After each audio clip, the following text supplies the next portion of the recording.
आगे बढ़ते हैं। डोनाल्ड ट्रंप के एक फैसले से बांग्लादेश में हड़कंप मचा हुआ है। एक झटके में 1000 कर्मचारी बर्खास्त कर दिए गए। बांग्लादेश के international centre for diarrhoeal disease research ने शटर गिरा दिया है। एजेंसी ने एक साथ 1000 से ज्यादा कर्मचारियों को बर्खास्त कर दिया।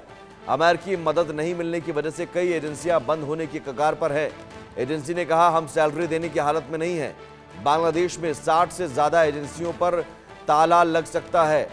तो बांग्लादेश की हालत अब और खराब होने जा रही है।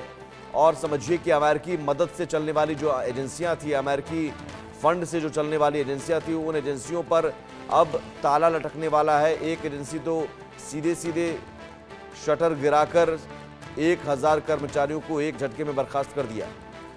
तो अब बांग्लादेश की यूनुस सरकार क्या करेगी, किससे मदद मांगेगी?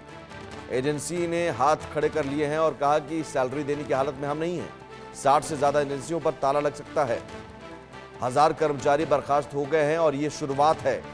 ये अभी शुरुआत है। आप समझिए कि ऐसी कई एजेंसियां हैं जो अमेरिकी मदद से चल रही थी, लेकिन डोनाल्ड ट्रंप ने एक फैसले से सारी मदद पर रोक लगा दी। अमेरिकी फंडिंग जो होती थी अलग अलग सेक्टर में, स्वास्थ्य सेक्टर में, कृषि क्षेत्र में, गुड गवर्नेंस मामले में जो भी एजेंसियां काम कर रही थी, उन एजेंसियों को फंडिंग देना बंद कर दिया है।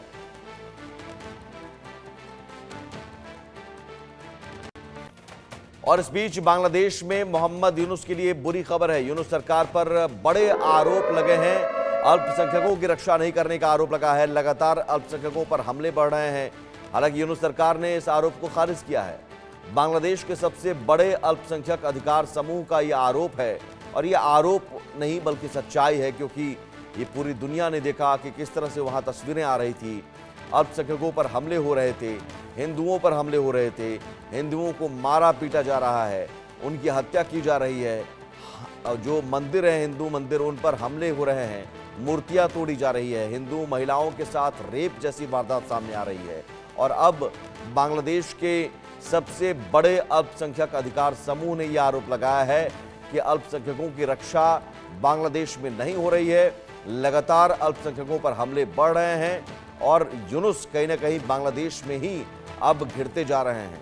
वो यूनुस जो जब अगस्त में आए थे तो उन्होंने कहा था कि हम बांग्लादेश की हालत बेहतर करेंगे, लेकिन बेहतर के बजाय और बर्बाद होता जा रहा है बांग्लादेश।